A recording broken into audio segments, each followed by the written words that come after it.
आज माझ्यावरती इतकी खराब वेळ आली ना की मला खूप जास्त वाईट वाटते, खूप जास्त रडायला येत होतं मला. पण मी स्वतःला खूप जास्त कंट्रोल करून पुढे चालले आता, कारण की विक्रांतचा मला फोन आला होता. त्याच्या आधी 2 दिवसापूर्वी त्याला थोडासा ताप आला होता, तर मला वाटलं थोडं बरं होईल. पण त्याच्यानंतर डायरेक्टली ब्लड टेस्ट नंतर डॉक्टरांनी सांगितलं की डेंग्यू झाले. सो त्याच्यामुळे मला खूप जास्त टेन्शन आलं आणि खूप रडल्याच्या नंतरला मी स्वतःला सावरून कशी मी त्यासाठी काहीतरी बनवलं आहे. त्याला कलेजी आणि भाकरी घेतले आणि त्याला चालले भेटायला. मी डायरेक्टली रिक्षा करून चालले. तुम्ही बघू शकता रस्त्याला की मी निघाले. डायरेक्ट दारामधूनच मी रिक्षावाल्याला बोलली की डायरेक्टली उलव्याला घेऊन चला मला. तर इथून निघाले आता मी जायला त्याच्याकडे. मला खूप जास्त रडायला येते, पण मी नाही हे करू शकत कारण की डेंग्यूबद्दल ऐकून ना मला खूप कसं तरी झालं आहे. आणि जाताना इतकी ट्रॅफिक लागली, पण मला असं झालं मी कधी विक्रांतकडे चालले. तर मला समजत नाही मी काय करू आणि काय नाही. मी बाबूला पण मी घरी ठेवले माझ्या. मी गणपतीसाठी माझ्या घरी गेली होती, पण बाबूला मी घरी ठेवले आणि मी विक्रांतकडे चालले, कारण विक्रांतला ॲडमिट केलं. आता मी चालले त्याच्याकडे. तर पहिला उतरली रिक्षातनं, जास्त व्लॉग शूट नाही केलं त्याला. तर त्यासाठी पहिला मोसंबीचा ज्यूस पण घेतला आणि त्याला आता तो नॉर्मली आता म्हणजे रोज दवाखान्यात अपडाऊन करतो आहे, कारण ॲडमिट केल्याच्या नंतर तो आता अपडाऊन करतो. सो त्याच्याकडे तर चालले मी. आणि त्याला पहिला बघितलं मला खूप कसं तरी होतं आहे. मी नाही स्वतःला एक्सप्रेस करू शकत आहे. तुम्ही बघा इथं काहीच की विक्रांत कसं झालं आहे आता. विक्रांत पूर्ण वीक झाला आहे आणि खूप मला भगवत नाही त्याच्याकडे. मला खूप वाईट वाटते, खूप रडायला येते, पण मी त्याला नाही रडून दाखवणार आहे, कारण की मी जर रडली तर त्याचं तो होप हे करेल पूर्ण. तर आता त्याला बघितल्यानंतरला बऱ्याच वेळ थांबल्यानंतर चालले घरी थोडं बाबूला घ्यायला, कारण फॅमिली पण येते सोबत. तर माझं थोडं सामान आहे म्हणून घरी जाते थोडं. हॅलो गाईस, तर आजचा ब्लॉग तुम्ही बघतायस की काय आहे आणि काय नाही. तर तुम्हाला थंबनेलवरनं तर माहिती पडलं असेल. आणि बाकी तर ह्या ब्लॉगचं तात्पर्य एवढंच आहे की तुम्ही एक आमची फॅमिली आहेत. मला बोलताना पण एकदम हे होतं आहे. आणि विक्रांत हाय समोर, तुम्हाला सांगते की काय घडलं होतं आमच्यासोबत आणि काय नाही. आम्ही सध्या कुठल्या कंडिशनमध्ये होतो आणि आमचे ब्लॉग्स कंटिन्यू काय येत नव्हते. आम्ही जस्ट आत्ताच कुठे ब्लॉग कंटिन्यू टाकायला आम्ही स्टार्ट केलं होतं, पण मध्येच एवढी मोठी नजर लागली की काय माहित नाही. बस नको, अरे बस ना, असू दे, ये बस, नको ये, बोलली ना इथे बस ये. आणि खरं सांगते विक्रांत खूप आता बरं आहे, खूप विक्रांतला चांगलं फील होते, म्हणून मी विक्रांतला ब्लॉग मध्ये पण घेतल्या, कारण की विक्रांतला मला ऍक्टिव्ह पण ठेवायचं आणि विक्रांतला मला बोलतं पण करायचं की तू पण बोल म्हणून, कारण की त्याला खूप विकनेस वगैरे आहे सध्या. तर तुम्हाला तर माहितीच आहे की काय झालं होतं काय नाही. तर तुम्हाला मी शॉर्टकट मध्ये सांगतेच आहे. हा, थंबनेलवरून त्यांना माहिती पडेलच. हा, तर गणपती बाप्पा म्हणजे कायकांसाठी खूप खुशीची गोष्ट, कायकांसाठी खूप काही गोष्टी अशा हे असतात. गणपती बाप्पाची ती गोष्ट खूप चांगली आहे. कायकांकडे खुशीचं वातावरण असं, कोण काय ऍडमिट, कोण दवाखान्यात, कोण काय असं, म्हणजे प्रत्येकाची वेगळी कंडिशन असते. तर आमच्यासोबत पण असं झालं होतं. आम्ही खूप सारी शॉपिंग केली होती, खूप आम्ही एक्साइटेड होतो की आता गणपती बाप्पा येणार आहे. मी बाबूची थीम करणार होती गणपती बाप्पाची. आम्ही थोडं फिरायला पण जाणार होतो, सर्व गोष्टी करणार होतो. आणि मग असं झालं. तर काय झालं, आणि मला सोडलं घरी माझ्या गणपतीसाठी. बोलते जा थोडे दिवस, तुला 4-5 दिवसच राहतो आणि त्याच्यानंतरला मग मी येत जाईन ठाण्याला. आपण ब्लॉग शूट करू, फूड ब्लॉग करू आपण, मी तुला चॅलेंजचे ब्लॉग देऊ, फिरायला जाऊ, हे करू ते करू. ठरलं होतं की काय ब्लॉग काढायचे ते. आणि सगळं ठरल्याच्या नंतरला म्हटलं ठीक आहे सर्व करू आपण. आणि त्याच्यानंतरला डायरेक्टली 3 दिवसांनीच ह्याला ताप आला. तर बोल ताप मला वाटलं नॉर्मल असलाय की नाही. मम्मीला पण ह्याला सगळ्यांना आम्हाला वाटलं नॉर्मल ताप असेल, लगेच निघून जाईल ताप, असंच व्हायरल वगैरे असेल ताप आणि थंडी थोडीशी. तर दवाखान्यात गेला, दुसऱ्या दिवशी जात नव्हता तो कधीच दवाखान्यात जात नाही. मेन गोष्ट म्हणजे मला असं वाटलंच नाही की याला असं काय, किंवा याच्या घरातल्यांना पण नाही वाटलं, कोणालाच माझ्या घरी पण नाही वाटलं हा एवढा मेंटली फिजिकली स्ट्रॉंग असणारा मुलगा असं कसं होऊ शकतं. हा थोडा टेन्शनचा भागच आहे. तर काय झालं, ह्याला बोलली दवाखान्यात जाऊन आलं दवाखान्यातनं. तर आम्हाला वाटलं याचं सर्दी काय ते ताप वगैरे सगळं निघून जाईल, पण असं काय झालंच नाही. 3 दिवसांनी याला, म्हणजे 2 दिवसांनीच ना तर त्याच दिवशी रात्री नाही म्हणजे गेलो, नॉर्मलीला फोन केला, मग डॉक्टरकडे घेऊन गेलो. ही बोली मी येते, डॉक्टरकडे घेऊन गेलो ना, मम्मीला घेऊन तू आत्ताच गेले, 2 दिवस झाले थांब तिकडे. डॉक्टरने सांगितलं चला टॅब्लेट 2 दिवसाची ताप होता मला, 103 का 104 ताप होता मला. तर घरी आलो, ताप उतरला माझा, दुसऱ्या दिवशी परत ताप आला. तर माझी ब्लड रिपोर्ट टेस्ट केली, त्याच्यामध्ये डायरेक्ट मला संध्याकाळी 1 तासानेच माहित पडलं. म्हणजे 2 दिवस काय माहिती नाही पडलं आम्हाला काय झालं. आणि जेव्हा तिसऱ्या दिवशी ब्लड टेस्ट केली तेव्हा माहिती पडलं का हा, मला लगेच यांनी मला मेसेज केला, एवढे मेसेज टाकले आणि यांनी मला असं कॉल बिल केले. मी बोलले काय असं एवढे कॉल काय नाही केले, म्हणून मी ना यांनी कॉल तेव्हा उचलले ना. ह्याच्या मम्मीच्या फोनवर कॉल केला, त्यांनी उचलला. मग याच्याकडे दिलं, काय बोलते काय नाही, म्हणजे डेंग्यू आहे बोलते. बोलले काय डेंग्यू, आणि होऊ कसं शकतो बोलले डेंग्यू. आपण तेवढी काळजी घेतो, आपलं खाण्यापिणं व्यवस्थित, सगळ्या गोष्टी सगळ्या नीट आहेत. आपण किती काळजी घेतली, एक मच्छर तो कुठून येऊन सगळ्या काही गोष्टी करू शकतो. सो तेव्हा एवढं टेन्शन झालं ना आम्हाला, ह्याला स्वतःला सुद्धा फील झालेला ते तो आता इथे एक्सप्लेन पण करू नाही शकत. मला तर एवढं बेकार वाटलं की यार असं कसं होऊ शकतं, एवढे सगळे प्लॅनिंग्स केले होते, सगळ्या गोष्टी केल्या होत्या आणि एवढ्याशा गोष्टी एवढं मोठं हे झालं एका मच्छरमुळे. ते पण तर ठीक आहे. सो तर डॉक्टर पण बोलले काय नाही, होईल, ओके होईल. पण तुम्हाला खरं सांगते तर टेन्शन का मला आलं होतं माहिती का, 4-5 दिवसांनी ऍडमिट केलं, 2 दिवस ऍडमिट केलं मला. नंतर मम्मी बोलली की आपण अप अँड डाऊन करू, अप डाऊन करून जाऊ. मग घरी मग सारखी घरी येऊन हॉस्पिटल जायचं, 2 टाइम सकाळी मॉर्निंग संध्याकाळी जायला लागतं. आणि कारण की ना डेंग्यूचं आम्हाला ऐकून टेन्शन का झालं, कारण की आमच्या गावात म्हणजे खूप साऱ्या केसेस घडल्या की डेंग्यू एकदम टॉप लेवलचा असतो, म्हणजे होतो तिथपर्यंत जात होतो जर त्याचा पटकन इलाज नाही केला तर आपण.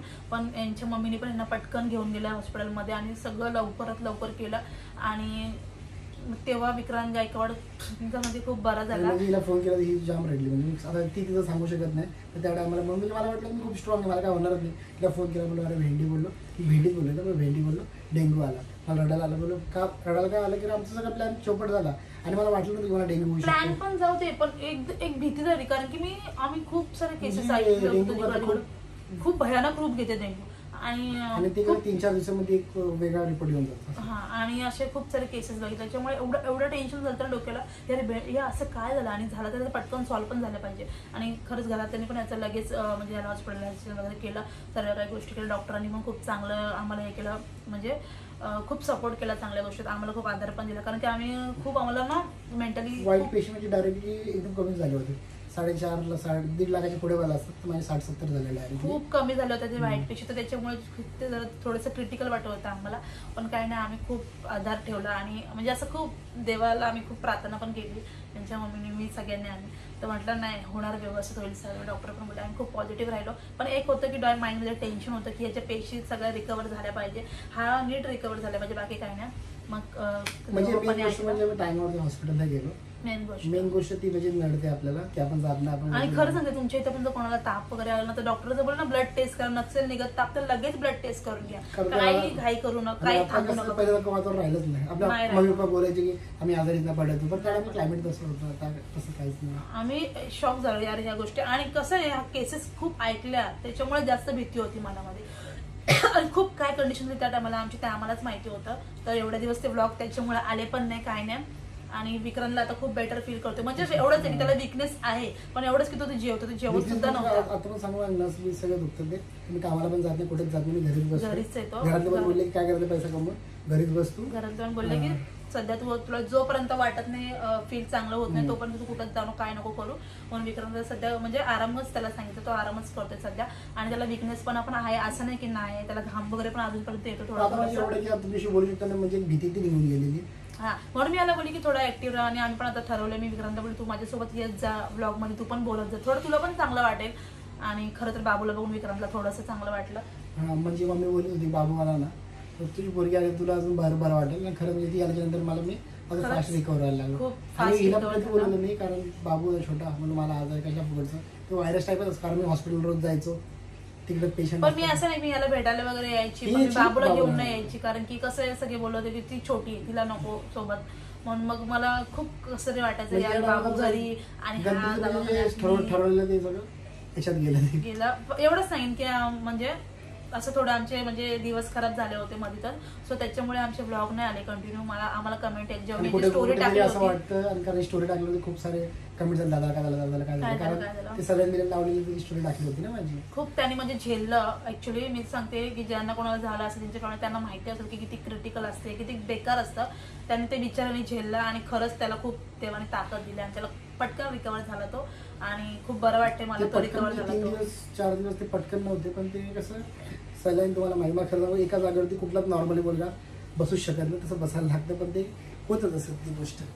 असं सगळं घडलेलं आमच्यासोबत. आणि तुम्ही आमची फॅमिली तर आम्हाला प्रत्येक गोष्ट शेअर करायची असते. पण त्या टायमाला ती कंडिशन अशी क्रिएट होते की आपण ब्लॉग शूट नाही, किती मोठा ब्लॉगर असला तो शूट नाही करत, कारण त्याला माहित असतं की काय होतं काय. तर डॉक्टर सांगत होतं डेंग्यूने असं होतं तसं होतं, XYZ होतं, तिचे पेशी एवढ्या कमी झाल्या. 5 वेळा माझा ब्लड रिपोर्ट चेक केला, 5 वेळाचं ब्लड घेतलं. म्हणजे आज सलाईन परत चेक करायचे, परत सलाईन परत त्याने म्हणजे झेलले ना त्याच्या अंगावर, ते पण खाज यायची काय काय काय काय त्याच्यामध्ये. आणि डेंग्यू मध्ये ना खाज जास्त येते, मला एवढी खाज बेकार, म्हणजे असं सलाईन लावले इथं खास तिकडे खास. तू काय सांगशील, तुला डॉक्टरांनी काय काय सजेस्ट केलं होतं, म्हणजे जर तुम्ही पण डॉक्टर बोलले की तू पाणी जास्त पी, पण त्या टायमाला पाण्याला चव, जेवणाला चव नसतं, पाण्याला काय चव आहे. ORS होतं सगळं काय होतं. त्याला सगळं आणायचं आम्ही, जे ह्याला आवडायचं ते लॉलीपॉप कळायचे आणि एवढंसं पण तो खायचं नाही. म्हणजे नॉर्मली डॉक्टर बोलला की तुला स्वतः रिकवर व्हायला लागेल, स्वतःच रिकवर. आम्ही किती गेले तरी स्वतः तुला पाणी प्यायला लागेल. तर जबरदस्त पाणी गेली तोंडाची. नंतर मग केवी पपईचा पाला असतो ना, त्याचा रस सुद्धा 5-10 त्याला बनवून, त्याच्यानंतर तो पण रस पिऊन थोडं हा. पण नंतर रिपोर्ट पण क्लिअर आला, त्याचा चांगला आला. म्हणजे माझी वाईट पेशी वाढली, तिला बोललो बाबूला घेऊन येतो. मम्मी बोल बाबूला घेऊन हा बरा होईल. खरं हे दोघं आले मला खूप बरं वाटलं. आणि खरं आपल्या मुलीला बघून आपण लवकर रिकवर. मम्मी बोलतो आपली पोरगी हसेल, तुझी पोरगी हसेल, तुला स्वतःच बरं वाटेल. खरंच तसंच घडत गेलं. आणि आता म्हणजे थोडा विकनेस आहे, पण 2-3 दिवसामध्ये मी रिकवर होऊन जाईल. आणि हे सगळं बोलताना आम्ही खूप सारे कंट्रोल करून बोलतोय, खूप कारण आमचं पॉझिटिव्ह वेने बोलतोय. कारण की इथे जेव्हा आम्ही बसतो ना तेव्हा आम्हाला पॉझिटिव्ह वेने बसायला लागतं. कारण खूप काय असतं जे आम्ही व्हिडिओच्या माध्यमातून म्हणजे सांगू शकत नाही एक्सप्लेन. आणि जाम रडली माझी छोटीशी पिल्लू, ती बोलली यार कसं झालं यार, असं नाही मला पाहिजे होतं हे, बस मला एवढं वाटतं. पण ठीक आहे, झालं त्याला आपण रोखू नाही शकत, पण आपण जे झालं त्याच्यावरती आपण मात करू शकतो किंवा त्या गोष्टी. म्हणजे व्हिडिओ याच्यासाठी की माझे कोणते ब्लॉग बघतात ते कोणाला ताप बसलं खरंच आपण ब्लड टेस्ट करून घ्या. आपण आता पहिल्यासारखं वातावरणच राहिलं नाही, पहिला खूप होता. तुम्हाला माहिती आता काय झालं आणि काय नाही झालं आपलं मुंबईचं नाही मुंबईचं. सो गाईस तुम्ही स्वतःची काळजी घ्या. आणि थोडा पण ताप आला ना आपण स्ट्रॉंग आहे, आपण मुलं आपल्याला स्ट्रॉंग आहे. पण तू समजून येत ना, तू बोलतो ते सांग ना, काय तुला त्याच्यामध्ये तुला काय समजलं. मला वाटलं की 2 गोळ्या खाल्ल्या मी बरा होईल, 1 इंजेक्शन घेतलं मी बरा होईल, पण तसं काय झालं नाही, उलटच झालं. ते डॉक्टर बोलले तुम्ही अजून ब्लड टेस्ट नाही केला तर पुढे सांगू शकत नाही काय रिपोर्टमध्ये येऊ शकतं.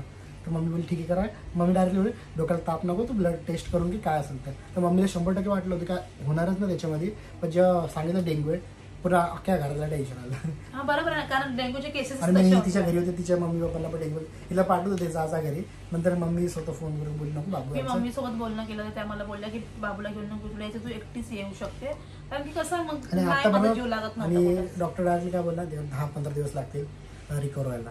पण ते आता आपल्या जेवणावरती फूडवरती डिपेंड आहे. पण यांची मला रोज चांगलं जेवण देते, त्याच्यावरून मी लवकर रिकवर. कारण मेन फूडच असतो, औषध किती काय केलं तरी मेन फूडनेच आपण रिकवर. नाही पण मी एवढंच सांगेन की खरंच तुम्ही काळजी घ्या. आणि असं काही नाही की कुठल्या प्लेसवर असं तिथंच तुम्हाला आजार असं काही नाही, कुठे पण जाऊन तुम्ही मच्छर म्हणजे 2 दिवसाच्या वरती ताप असला ना तर ब्लड टेस्ट करून घ्या, कन्फर्म करा.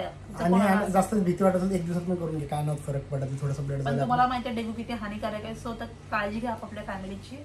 आणि असं तुमचं आमच्यावरती प्रेम राहू द्या. आणि खरं मेन गोष्ट तुमच्या प्रेमामुळे मी बरा झालो, मला असं मनाला वाटतंय. कारण खूप सारे केस वाकडे तिकडे झाले होते आणि लवकर रिकवर होत नाही, पण मी 3-4 दिवसांमध्ये रिकवर झालो. चला गाईज बाय. चलो बाय बाय. थँक्यू. असंच प्रेम राहू दे.